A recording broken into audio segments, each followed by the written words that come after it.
So to see that, and now to be working on albums with someone who was kind of like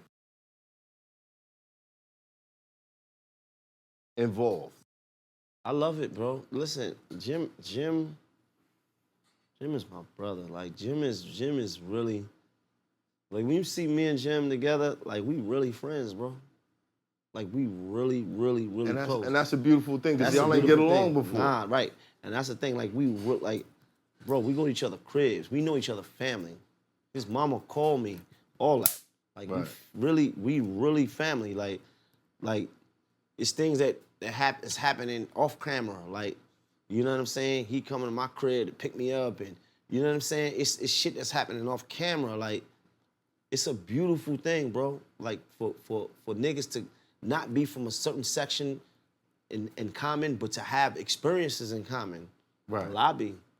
You understand? The pain, the tenement, the peanut butter and jelly, the eggs, the face-to-face, the King Vitamin. You understand what I'm saying? Right. You know, those things that growing up in the ghetto in this era, we got in common. Right.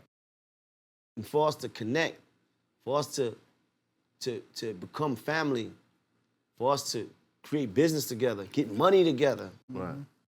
Beautiful thing, man. It's not enough of that happening in the game. So it's you guys are like role models.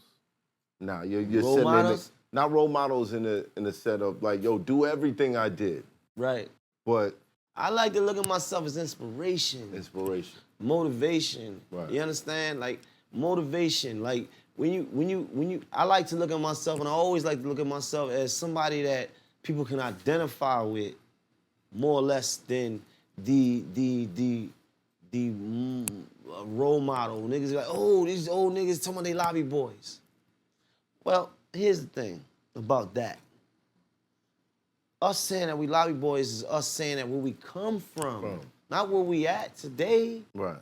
But where we come from, the struggle, the pain, the suffering that we come from, the fact that dreams were lost, the fact that we had family members and loved ones that didn't make it to this era, the fact that we made it out. That's what that's about. Look, if you're from New York, you was involved in anything, or you was one of them guys in your neighborhood, or you just had camaraderie in your neighborhood, everyone congregated in the lobby. Right. The lobbies would be thick. Lobbies. Some niggas ain't like to visit their girlfriends. Yeah, because of the lobbies. because of the niggas lobbies. that used to be in the lobby all the time. It's a symbol. Right. It's a symbol, right? It's a landmark. It's in front of the building, behind the building, depending on what your project was built like. Right. Depending on what your neighborhood was built like, you know, in front of the corner store, you know, on the project benches, in the courtyard, like with young black men and Hispanic men, we congregated. We had dreams, we had aspirations, we had thoughts, we had goals that we thought we was gonna achieve, you know, and then a lot of us didn't make it. Right. You know, so many of us didn't. You know, we watched those things happen. You know, we seen those stories unfold.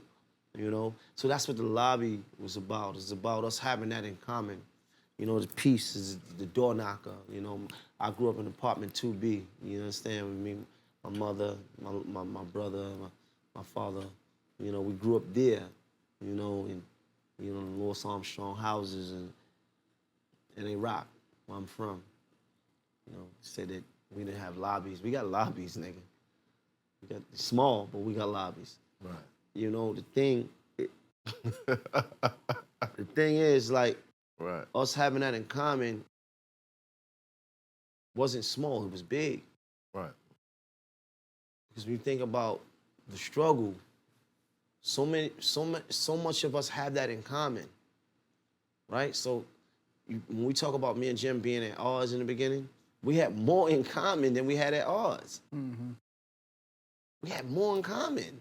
But how did y'all get to? I was gonna ask. How did y'all change that around? Atlanta. Them niggas was 3,000 deep. Who? Jim Jones. 3,000 3 deep. billion deep. I was going, I'll never forget. I was in Lenox. We talked about this. I was coming up the escalator in Lenox. I was with a girl. I only had like maybe 2 people with me. It was my man 80 and it was somebody else. They was in front of me though. And I was lagging behind and I was coming up the escalator and I seen them coming down the escalator. And it was like, they was going down and I was going up. Ooh-wee. It was like, the line of niggas that he had was never ending. So trust me, you know, I'm confident. And if I gotta do, I don't mind.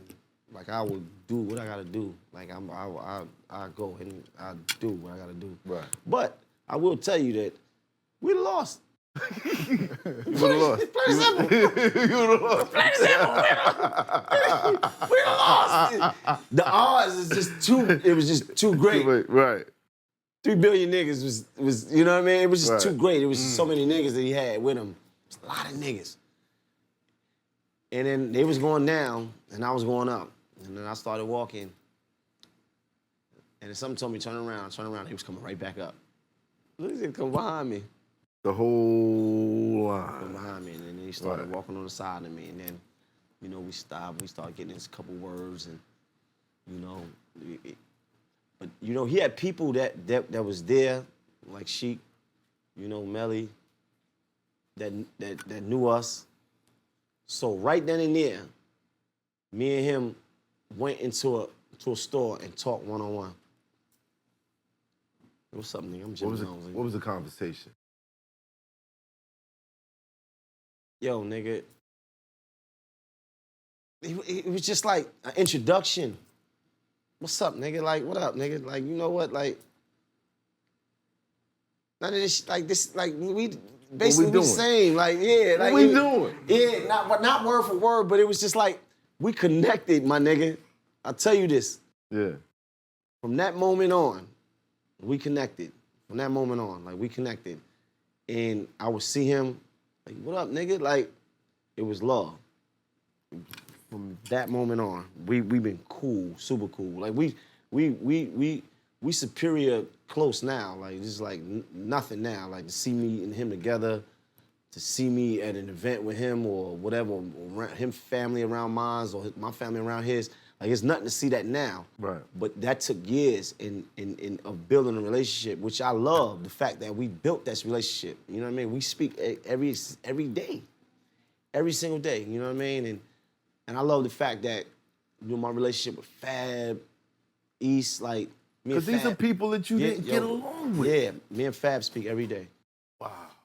Every single day. Shout Every out to day. Fab.